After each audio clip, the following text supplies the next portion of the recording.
नमस्कार दोस्तों, आप सभी का फिर से स्वागत है मेरे इस YouTube चैनल पे।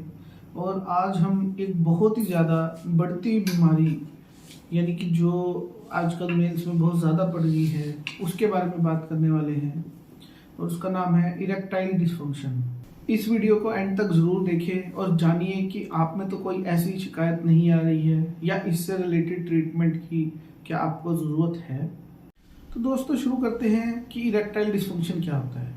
इसका मतलब ये है कि जो पर्सन है वो सेक्सुअल इंटरकोर्स नहीं कर पाता बिकॉज उसका जो पेनिस है वो पूरी तरह से फर्म नहीं हो पाता है, जिसकी वजह से कि इंसान का जो आत्मविश्वास है वो भी कम होता है और उसका रिलेशनशिप जो है वो भी खराब होता है। अब वैसे तो इरेक्टाइल डिसफंक्शन हम दो भागों में बांटते हैं, यानी कि प्राइमरी इरेक्टाइल डिसफंक्शन और सेकेंडरी इरेक्टाइल डिसफंक्शन। प्राइमरी वो कंडीशन होती है जिसमें बच्चा जो है वो पैदाइशी से ही उसके जो गोनैड्स है वो इतने डेवलप नहीं हुए कि वो सेक्सुअल इंटरकोर्स परफॉर्म कर सके या उसका पेनिस फॉर्मली स्टैंड कर सके। लेकिन ज़्यादातर लोगों में सेकेंडरी वाला मिलता है, यानी कि शुरुआती दौर में तो कोई दिक्कत नहीं आती थी, लेकिन धीरे धीरे विद टाइम विद फ्रीक्वेंसी ये प्रॉब्लम आनी शुरू हो गई है। इरेक्टाइल डिसफंक्शन को हम चार एरियाज में समझेंगे भी कि कहाँ मेजर प्रॉब्लम्स चार रीजन में आ रही हैं। सबसे पहले होता है नर्व्स, यानी कि वो सिग्नल्स ब्रेन से लेके आती हैं, जिसके बाद वहाँ पे ब्लड फ्लो बढ़ता है, जिसकी वजह से वहाँ के मसल्स जो है वो स्टैंड करते हैं, और जो हार्मोन जो मेन हार्मोन रोल प्ले करता है वो, यानी कि चार चीज़ों पे जो है सारा सिस्टम डिपेंड करता है। अब हम बात करेंगे इन्हीं से रिलेटेड कारण। तो उसमें जो सबसे पहला कारण हम बात करेंगे वो है फिजिकल कॉजेस। सबसे पहला आता है डायबिटीज मेलाइटस, दूसरा आता है हाइपरटेंशन, तीसरा आता है एथेरोस्क्लेरोसिस, चौथा आता है वो है ट्रॉमा, यानी कि इंजरी। अब ये इंजरी डायरेक्ट भी हो सकती है, इनडायरेक्ट भी हो सकती है। डायरेक्ट यानी कि कोई चीज लग गई, कोई सीरियसली इंजरी हो गई, कोई एक्सीडेंट हो गया, और इनडायरेक्ट यानी कि जो आप क्रिएट कर रहे हो, यानी कि एक्सेसिव मास्टरबेशन, यानी कि हस्त मैथुन जो बहुत ज्यादा कर लेते हैं।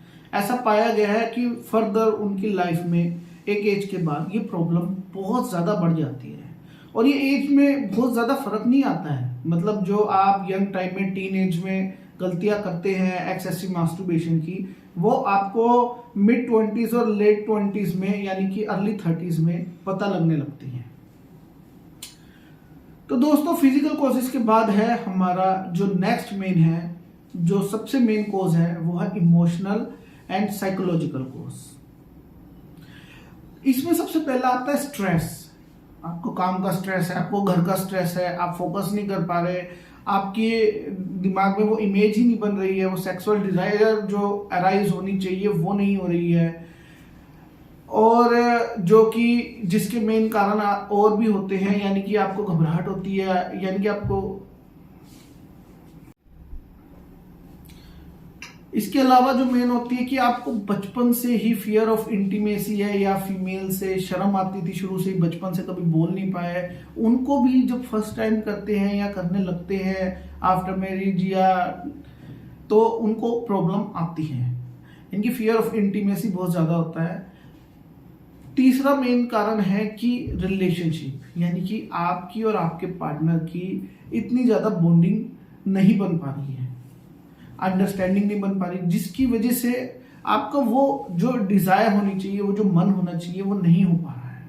ये एक सबसे मेजर कॉज है जो आजकल की लाइफस्टाइल में जो हम देख रहे हैं इजिली मिलता है, जिसकी वजह से भी पर्टिकुलरली ये प्रॉब्लम अराइज हो रही है। अब जो नेक्स्ट मेजर पॉइंट है वो है हम जो जिसके बारे में जो सबसे एक मेजर रोल प्ले करने वाला है, जो कि इसी से ही अराइज हुआ है, वो है कि ड्रग्स एंड मेडिसिन्स। ये इन शुरू के दोनों मेन जो कारण हैं उनसे अराइज हुआ है, वो भी हम बताएंगे वो कैसे। जो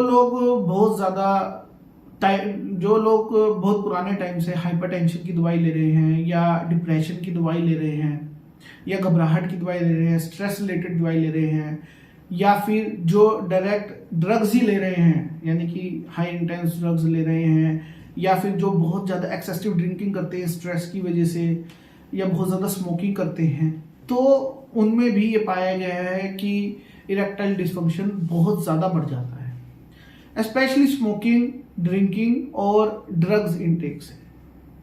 अब इसमें एंटी डिप्रेसेंट्स बहुत मेजर रोल प्ले करते हैं। अगर जो आपको बचपन से सीजर्स आते हैं तो जो उनके ड्रग्स होते हैं वो भी आपके ब्रेन को कहीं ना कहीं हार्म पहुंचाते हैं, जिसकी वजह से आपको इरेक्टाइल डिस्फंक्शन जैसी कंडीशंस इन फ्यूचर आती है। अब जो अदर कॉजेज, यानी कि जिसको हमने अदर कॉजेज की कैटेगरी में रखा है, उसमें आते हैं पाइनर्स डिसीज, BPH यानी कि बिनाइन प्रोस्टेट हाइपरट्रोफी, यानी कि जो कैंसर हो जाता है प्रोस्टेट का एडवांस स्टेजेस में, पार्किंसन डिसीज, स्लीप डिसऑर्डर यानी कि आप ठीक से सो नहीं पा रहे हैं, प्रॉपर स्लीप नहीं ले रहे हैं, ये भी कुछ कारण होते हैं जो फर्दर लाइफ में आते हैं आफ्टर 40s 50s, जो अफेक्ट करते हैं।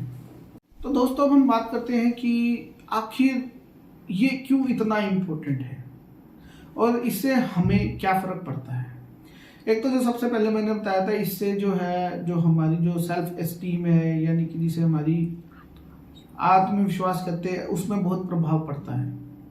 दूसरा, ये हमारा रिलेशन स्पॉइल करता है। बहुत लोगों के डिवोर्स होते हैं, एक्स्ट्रा मैरिटल अफेयर्स होने लगते हैं इसकी वजह से, और कुछ लोग इतना ज़्यादा फ्रस्ट्रेट हो जाते हैं कि वो हाथ भी उठाते हैं, यानी कि जो घर में वायलेंस भी बढ़ती है इससे, और एक कांस्टेंट इरिटेशन रहती है, बीवी के ऊपर, घर वालों के ऊपर लड़ाई होती है, और आपका पूरा घर का जो माहौल है वो स्पॉइल हो जाता है इसकी वजह से।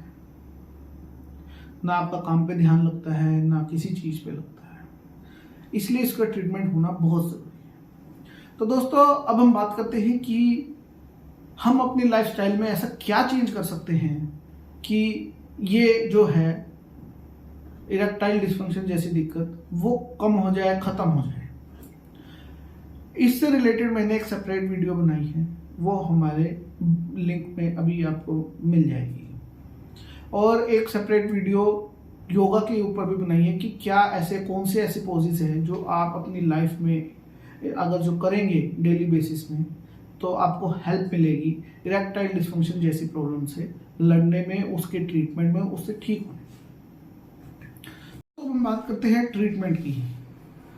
यूजुअली जो एक आम ट्रीटमेंट जो लोग आमतौर पर लेते हैं वो लेते हैं व्याग्रा, जो कि लॉन्ग टर्म में बहुत ज़्यादा हार्मफुल है, क्योंकि आप अगर जो इतनी यंग एज में इसका सेवन करेंगे तो ज़्यादा टाइम तक ये काम भी नहीं करेगा, और इसके बहुत बुरे प्रभाव आपके शरीर पर पड़ सकते हैं।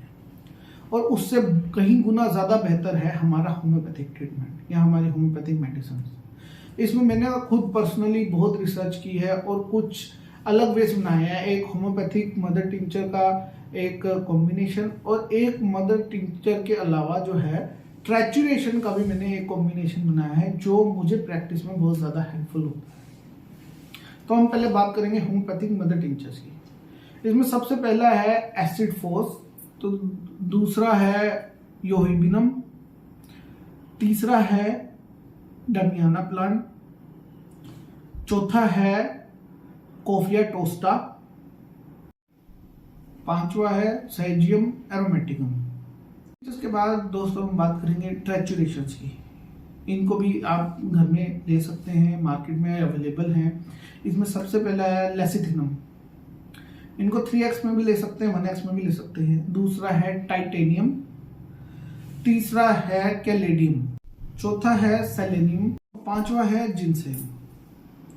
इन पांचों को आप मिलाकर पीस कर भी ले सकते हैं, नहीं तो ये टैबलेट फॉर्म में अवेलेबल है मार्केट में, वो भी आप डेली दिन में कम से कम 4 बार इनमें से एक टैबलेट या फिर 2 टैबलेट का भी सेवन कर सकते हैं। तो दोस्तों अगर जो आपको हमारी ये वीडियो अच्छी लगी हो तो ज़्यादा से ज़्यादा लोगों पर शेयर कीजिए, सब्सक्राइब कीजिए, और आपको ट्रीटमेंट से रिलेटेड कोई जानकारी लेनी है तो वो भी आप हमें कमेंट सेक्शन पे या इस नंबर पर हमसे बात कर सकते हैं। और कोई और टॉपिक के बारे में भी बात करनी है तो वो आप हमसे कंसल्ट कर सकते हैं, बात कर सकते हैं, कमेंट सेक्शन में मेंशन कर सकते हैं। धन्यवाद।